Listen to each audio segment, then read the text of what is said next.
That nurse isn't real, the black girl told the billionaire.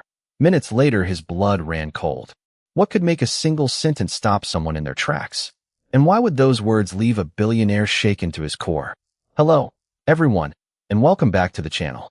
If you enjoy emotional stories filled with mystery, unforgettable moments, and unexpected turns, be sure to subscribe and turn on notifications so you never miss a new video. Thank you for spending your time with us and for supporting this growing community of story lovers. Before we begin, tell us in the comments, if a child warned you that someone wasn't who they claimed to be, would you believe them right away? Now, settle in, and let's discover how one ordinary moment became the beginning of an unforgettable story. That nurse isn't real. The little girl's whisper barely rose above the steady rhythm of heart monitors, yet somehow it sliced through the silence with the weight of an alarm no machine could ever produce. Nathaniel Foster stopped halfway through reaching for the cup of water beside his hospital bed. The private cardiac suite overlooking downtown Chicago had been designed to feel nothing like a hospital. Warm oak panels lined the walls. Afternoon sunlight poured through floor-to-ceiling windows, painting long golden reflections across polished hardwood floors. Fresh white lilies stood near the window, filling the room with a faint scent that almost masked the clean smell of antiseptic. Everything looked calm. Everything looked safe. Yet the 8-year-old standing quietly beside the visitor's chair wasn't looking at the skyline or the flowers. Ava Brooks stared only at the woman wearing light blue scrubs who had just entered carrying a fresh four bag. Nathaniel smiled faintly, assuming the child was nervous. "It's okay," he said softly. "Hospitals can feel scary the first time." Ava didn't answer. Her small fingers tightened around the faded woven bracelet wrapped around her wrist, the one she never seemed to remove. Her dark brown eyes never left the nurse. The woman returned a gentle, professional smile, her movements smooth and practiced as she scanned the monitor before. Approaching the four-pole, her name badge read Claire Donovan. Every step appeared perfectly ordinary. Every gesture seemed rehearsed through years of experience. Yet something deep inside Ava refused to settle. She had seen countless nurses walking these halls since volunteering downstairs with her grandmother, who delivered books to long-term patients every Wednesday afternoon. Nurses smiled differently. They greeted people before touching equipment. They checked charts first. This woman had walked directly toward the four line without looking once at the patient's face. It was a tiny detail, almost invisible, but children often noticed what adults had long stopped seeing. Nathaniel glanced toward Ava again. She looked unusually pale. "What's wrong?" he asked. Her voice trembled just enough to reveal fear, but not uncertainty. "She doesn't belong here." Claire paused only for a heartbeat before offering a reassuring laugh. "Sometimes children imagine things when they're worried," she said warmly. "I'll only be a minute, Mr. Foster." Nathaniel nodded politely, embarrassed on Ava's behalf. "I'm sorry. She's had a long morning." Claire smiled again and reached into her pocket for a pair of disposable gloves. Sunlight flashed briefly across the silver watch beneath her sleeve. Ava's eyes widened. She had seen that watch before. Not here. Somewhere else. Somewhere she wasn't supposed to remember. A distant memory stirred without revealing itself completely, like fog hiding the edge of a road. Her heartbeat quickened. Every instinct told her something was terribly wrong, even though she couldn't yet explain why. Claire stepped closer, lifting the fresh four bag toward the hook above Nathaniel's bed. The clear liquid shimmered under the afternoon light. Nathaniel relaxed against his pillow, trusting the routine that surrounded him. Ava took one small step forward instead. Her tiny voice remained almost a whisper, but this time every word carried absolute certainty. "Please, don't let her touch it." Claire's hand froze inches from the four-pole, and for the first time since entering the room, her smile disappeared. The room settled into a silence so complete that even the steady pulse of the heart monitor seemed unusually loud.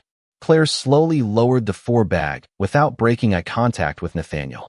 Her pleasant expression returned almost instantly, polished and composed, as though the brief hesitation had never happened. "Children sometimes become anxious in medical settings," she said gently. "It happens more often than you would think." Nathaniel offered an apologetic smile before turning toward Ava. "You have nothing to worry about," he said softly. "Everyone here is trying to help." Ava did not move. She kept staring at Claire with an intensity that seemed impossible for someone only 8 years old. Her fingers remained wrapped around the faded bracelet on her wrist until her knuckles turned pale. "She is lying," Ava whispered. Nathaniel sighed quietly, believing fear had simply overwhelmed the little girl. "Ava," he said kindly, "that is not fair." Claire gave a sympathetic nod. "It is all right. I understand. Hospitals can be frightening places." Her voice was calm, measured, almost comforting, yet something about the rhythm of her words made Ava's heartbeat race even faster.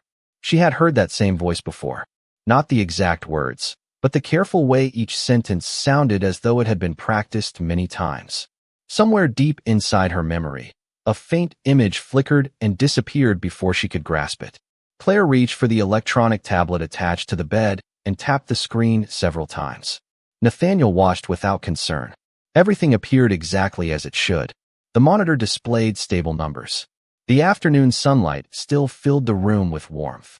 Outside the wide windows, helicopters drifted above the Chicago skyline, while traffic crawled along Lake Shore Drive far below. Nothing looked unusual. Nothing except Ava's face. She was no longer frightened. She looked certain.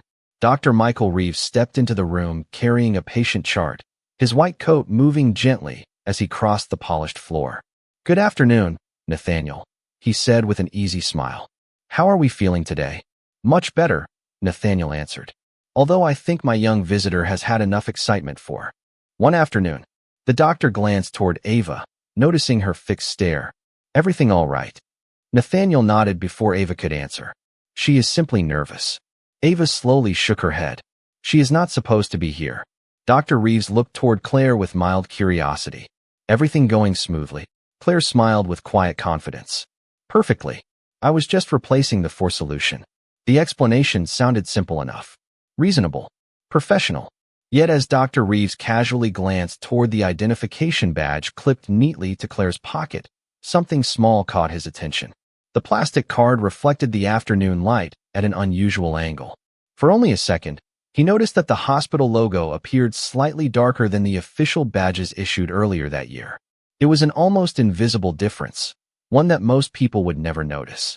He looked again, but Claire had already adjusted her position, covering the badge beneath the fold of her sleeve.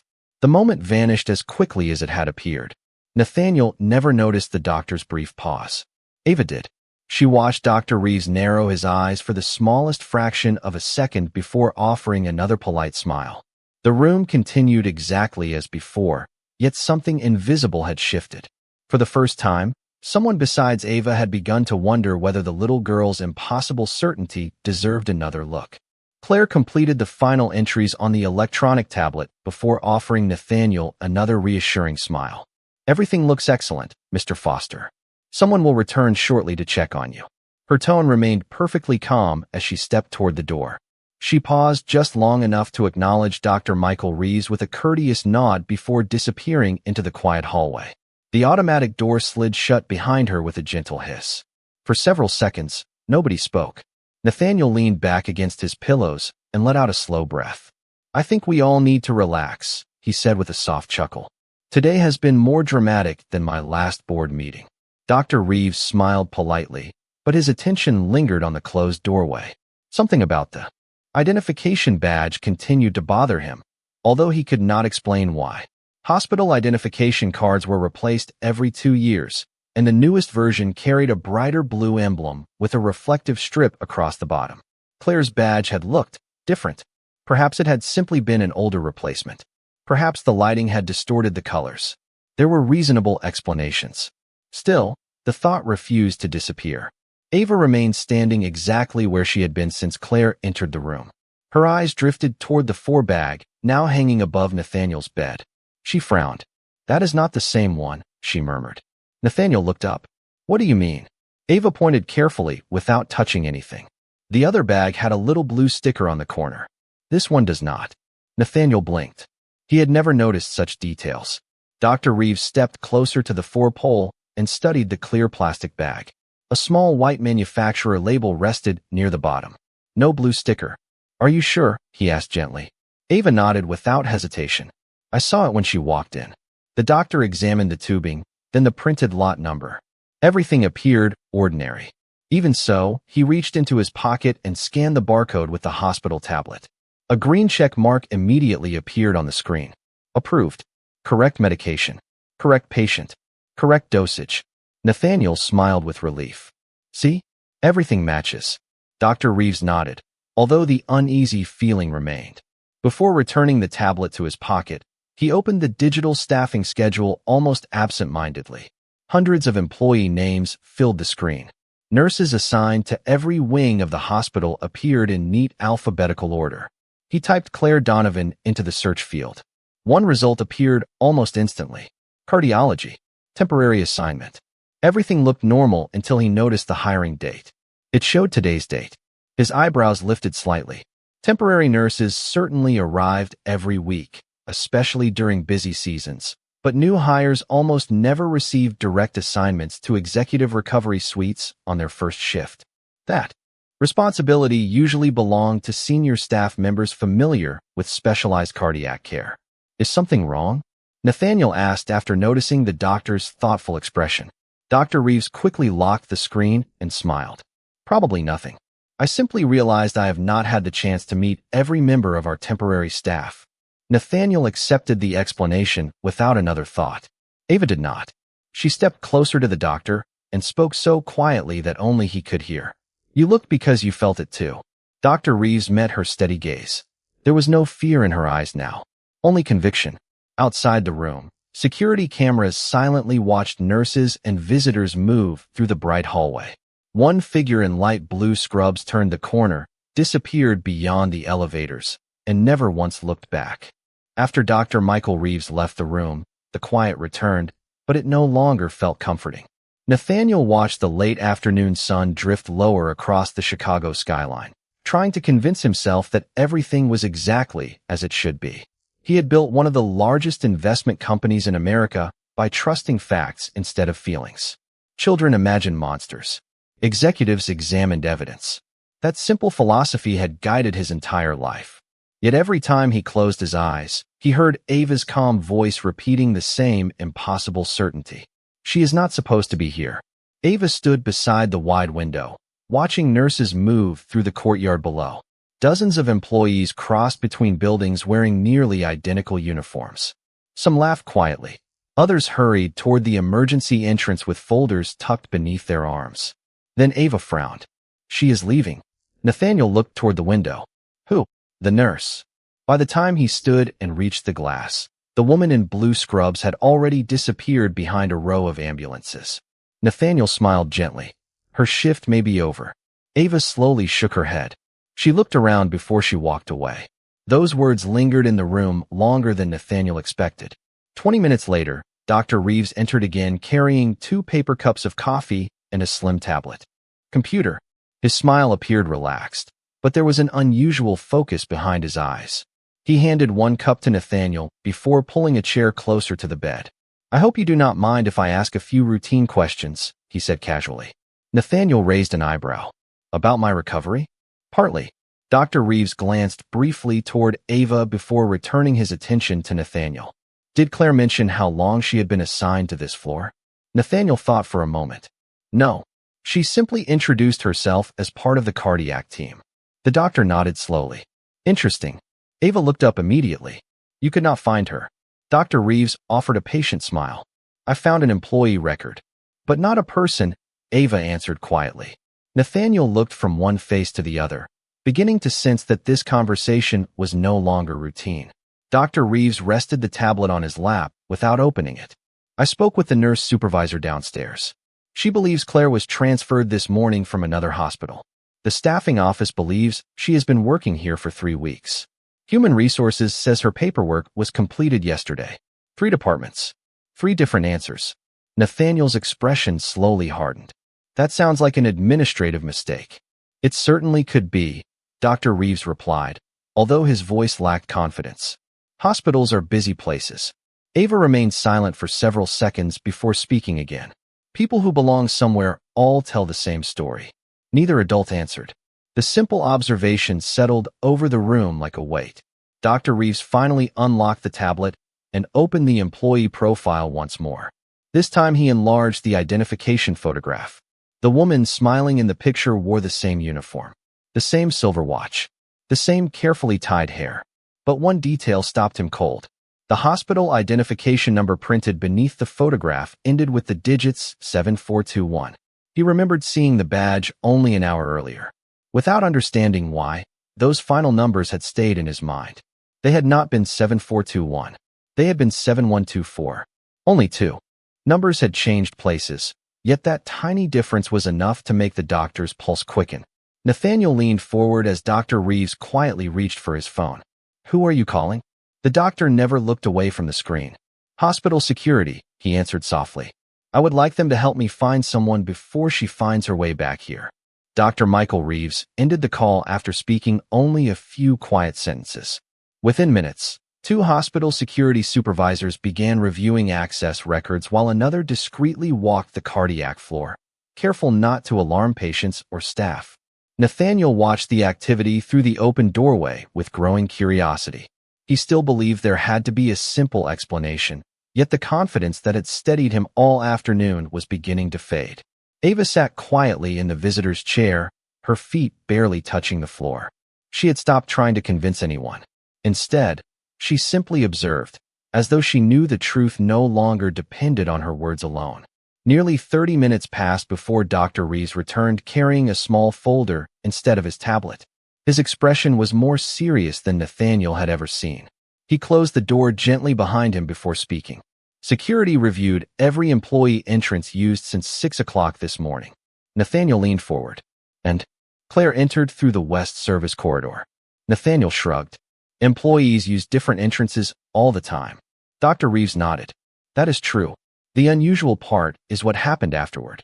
He opened the folder and placed several printed images on the bedside table. Each picture showed still frames taken from security cameras positioned throughout the hospital. In the first image, Claire walked confidently through the service hallway wearing ordinary street clothes and carrying a medium-sized black backpack. In the second image, recorded less than 4 minutes later, she emerged from a restricted employee locker room wearing hospital scrubs and an identification badge. Nathaniel studied the photographs carefully. Perhaps she changed before her shift. Dr. Reeves slowly slid another photograph across the table. "We thought the same thing." The final image showed the locker room after Claire had left. Every locker assigned to temporary nursing staff remained locked. The supervisor responsible for employee uniforms confirmed that nobody had checked out a spare set that morning.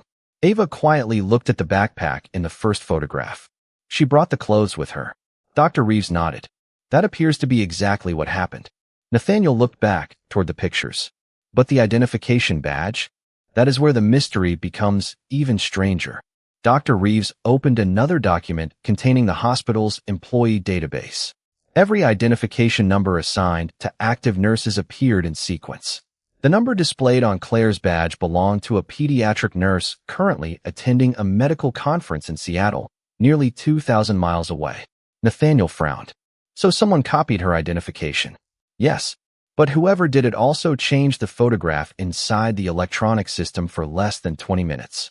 Nathaniel looked up in surprise. Is that even possible? Only with advanced administrative access. The room fell silent. Hospitals relied on thousands of digital records every hour. Changing even one required authorization from departments with strict security controls. Someone had not merely walked into the building wearing a convincing uniform. Someone had temporarily rewritten part of the hospital's own system. Ava slowly stood and walked toward the window. As the afternoon light reflected across the glass, another memory surfaced with sudden clarity. She remembered standing in the hospital gift shop the previous week while waiting for her grandmother. A woman wearing the same silver watch had been speaking softly on a phone near the greeting cards. Ava had noticed her because she was not looking at the shelves. She had been watching people instead. "I remember where I saw her," Ava whispered. Both adults turned immediately. She was here before today. Dr. Reeves felt a chill travel through him. If Ava was right, then this had not been a random mistake or an ordinary impersonation. Someone had spent days studying the hospital. Long before anyone realized there was a reason to look. The atmosphere inside the executive cardiac wing changed without anyone announcing it. Security officers no longer walked past the room by coincidence. They appeared at regular intervals, speaking quietly into discreet earpieces while pretending to perform ordinary rounds. Nurses checked identification badges twice before entering restricted areas. Every familiar routine suddenly carried an extra layer of caution. Nathaniel noticed the difference immediately. "You are treating this as more than a paperwork mistake," he said as Dr. Michael Reeves reviewed updates on his tablet. The doctor did not deny it. "Until we understand what happened, I would rather be overly careful than careless." Nathaniel nodded slowly. For the first time in years, he felt something unfamiliar. It was not fear. It was uncertainty. He had spent decades believing that enough information could solve any problem. Yet now the most important answers were missing. Ava remained near the window, quietly tracing the worn threads of her bracelet with her thumb. Suddenly, she looked toward the hallway. "Someone is watching this room." Nathaniel glanced toward the partially open door, but saw only passing staff members. "What makes you think that?" Ava hesitated before answering. "Because every time people walk by, one person always slows down." Dr. Reeves stepped carefully toward the doorway without drawing attention. From where he stood, he observed the corridor for nearly a minute. Doctors pushed portable computers from room to room. Families carried flowers. Volunteers delivered magazines. Everything appeared completely ordinary until one maintenance employee pushing an empty supply cart briefly stopped beside the water station directly across from Nathaniel's room. The man never looked inside, yet the polished metal surface of the beverage machine reflected the doorway like a mirror. After several seconds, he continued walking without filling a single cup. Dr. Reeves quietly closed the door. "Security needs to review another camera." Nathaniel frowned. "You think he was watching us?" "I think someone has become interested in this room."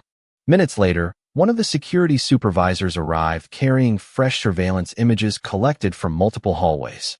They traced the maintenance worker's path through the building. The route made little sense. He had skipped every scheduled service stop on his assignment sheet, while repeatedly passing the executive cardiac wing. Then another detail appeared. At 3 different intersections, cameras captured the same woman in ordinary business clothes walking less than 30 feet behind him. Her hair was tucked beneath a baseball cap, and dark glasses covered much of her face. Most people would have walked right past the images without noticing anything unusual.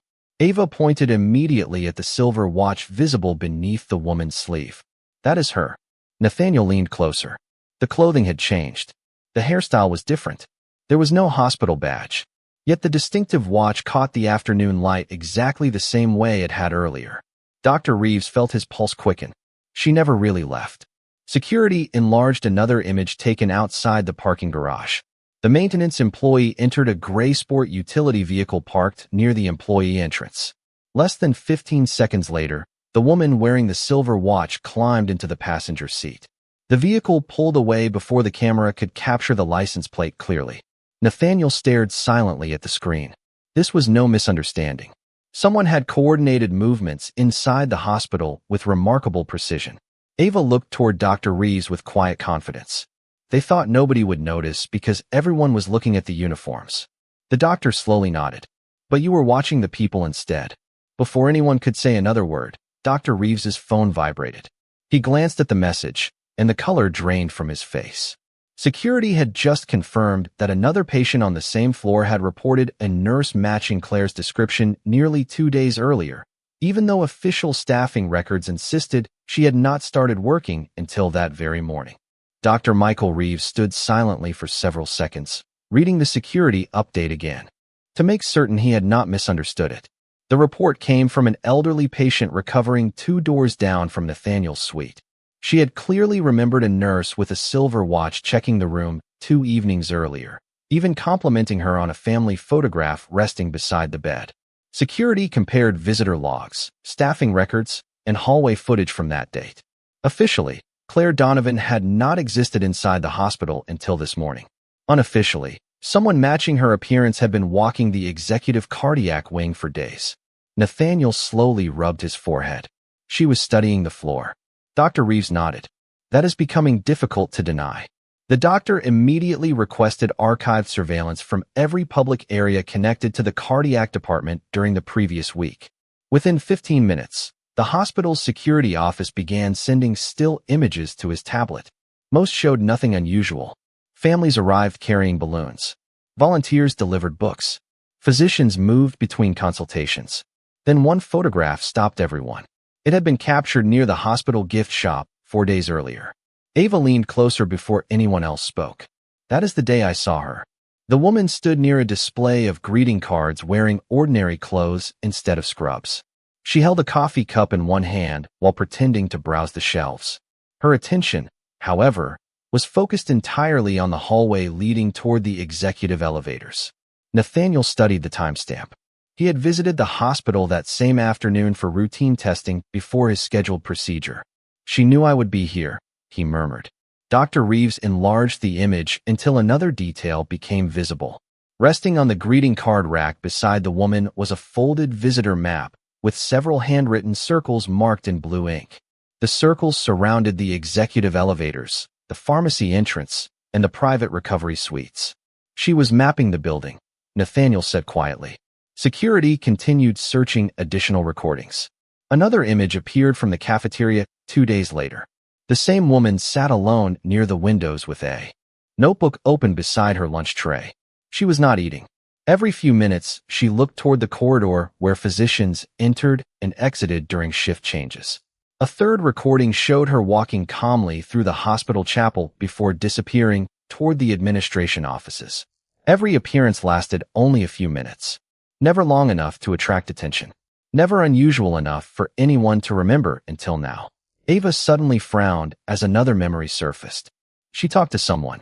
Dr. Reeves turned immediately. Who? Ava closed her eyes, carefully searching through the memory. A man wearing a dark jacket. He handed her something very small.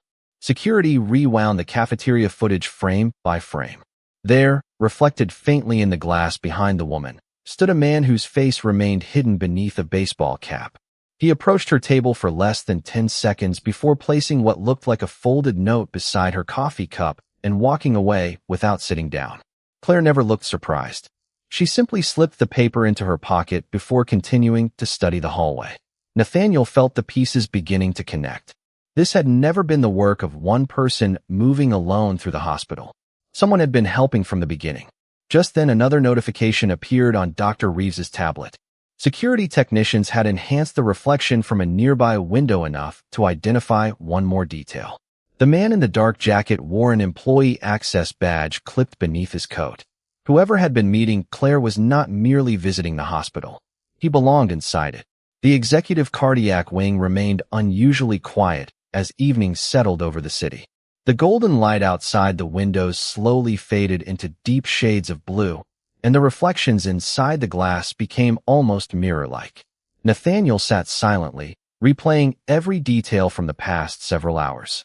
He had entered the hospital expecting a routine recovery, surrounded by trusted professionals. Instead, a single quiet warning from an 8-year-old girl had uncovered a trail of questions no one had thought to ask. Dr. Michael Reeves received another secure message from hospital security and immediately stood. They found her vehicle, he said. Traffic cameras picked it up less than 3 miles from here. Nathaniel looked hopeful.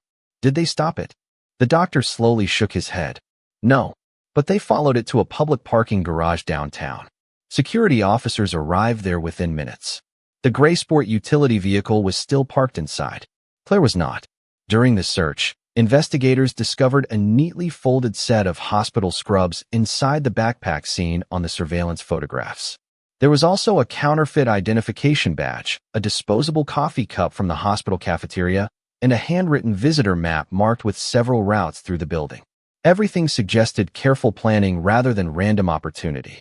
While investigators documented the evidence, another team remained inside the hospital reviewing employee access records. The enhanced image of the unidentified man wearing the employee badge finally produced a match. His name was Daniel Mercer, an information technology contractor responsible for maintaining portions of the hospital's network infrastructure. He was not a doctor. He was not a nurse.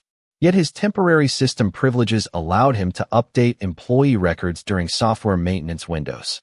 Suddenly, the altered identification files, the temporary photograph changes, and the inconsistent hiring dates all made sense.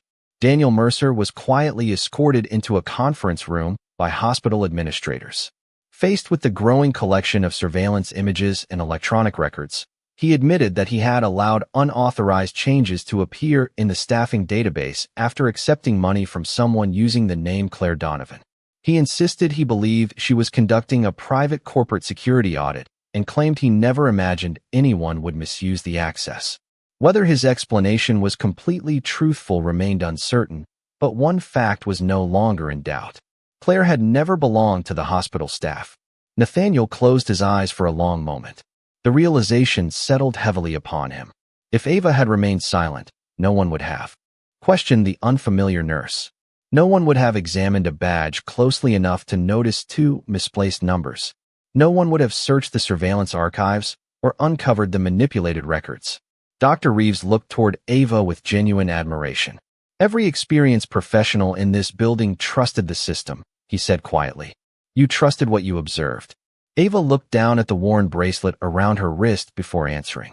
My grandmother always says that people tell the truth with little things before they ever speak. Just then another security supervisor entered the room, carrying a final report. Claire had not been located, but every unauthorized digital change connected to her identity had been removed from the hospital network. Additional safeguards had already been activated, and every restricted access point was being reviewed. Nathaniel released a slow breath. The immediate danger had passed, but one question still remained unanswered. He looked toward the darkening skyline beyond the window, and then back at Ava. You noticed her before anyone else, he said softly. What made you look at her when everyone else only saw another nurse? Ava hesitated, her eyes fixed on a memory that had finally become clear enough to understand, and when she lifted her head, she quietly said, Because the first time I saw her, she was watching you long before you ever knew she was there.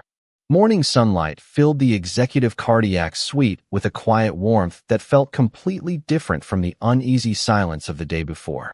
The city outside had already returned to its familiar rhythm. Cars flowed along the streets below. Ferries crossed the lake in the distance. Inside the hospital, however, something had changed forever. New security procedures were already in place. Every employee badge was verified individually. Temporary access privileges required multiple approvals. The investigation would continue for weeks, but the immediate uncertainty had finally ended. Nathaniel Foster stood beside the window for the first time since his recovery began. His doctor had cleared him for a short walk through the hallway, and every step reminded him how close he had come to placing complete trust in appearances instead of paying attention to people. Dr. Michael Reeves entered with a warm smile that carried relief rather than concern. Your latest tests look excellent, he said. You will be able to continue your recovery at home very soon. Nathaniel thanked him before turning toward the visitor's chair, where Ava Brooks quietly sat reading a well-worn library book. She looked exactly as she had the day before, her faded bracelet still wrapped around her wrist, her calm expression unchanged by everything that had happened. Nathaniel slowly walked over and sat across from her. For a moment, neither of them spoke. Finally, he asked the question that had remained in his heart since the previous evening. Why did you keep trying to warn me after nobody believed you? Ava gently closed her book. Because my grandmother always tells me that doing the right thing does not become the wrong thing just because people do not listen the first time. Nathaniel smiled, but his eyes reflected genuine emotion. He had spent years giving speeches about leadership, responsibility, and courage in boardrooms filled with executives. Yet the clearest lesson he had received had come from an 8-year-old girl who never raised her voice. You changed something inside me, he admitted quietly. I always believed experience made people the best judges of character. Yesterday you reminded me that kindness pays attention in ways confidence sometimes forgets. Later that afternoon, Nathaniel met privately with hospital administrators. Instead of discussing only new security investments, he announced a partnership between his charitable foundation and the hospital to expand volunteer programs that welcomed young readers and families into patient recovery areas. He believed children often noticed hope where adults only measured efficiency. The new initiative would also fund scholarships for students interested in nursing, medicine, and community service. When the meeting ended, he asked for one final favor. Before leaving the hospital, he handed Ava a small gift bag. Inside was not an expensive piece of jewelry or a grand reward. It was a brand new collection of classic books, each carrying a handwritten note on the inside cover. The final page contained only one sentence. Never stop trusting the quiet voice that tells you to protect someone. Ava smiled, then carefully placed the books beside the old bracelet she still refused to remove. As Nathaniel walked toward the elevator, he glanced back one last time. The little girl lifted her hand in a simple wave before returning to her book, as though saving lives was never something extraordinary. Months later, whenever people asked Nathaniel what had inspired the biggest change in his company, his foundation, and even his own life, he never mentioned the investigation, the counterfeit badge, or the security failures. He simply smiled and answered that the wisest person he had ever met was 8 years old, carried a faded bracelet on her wrist, and taught him that the smallest voice in the room is sometimes the one everyone else needs to hear.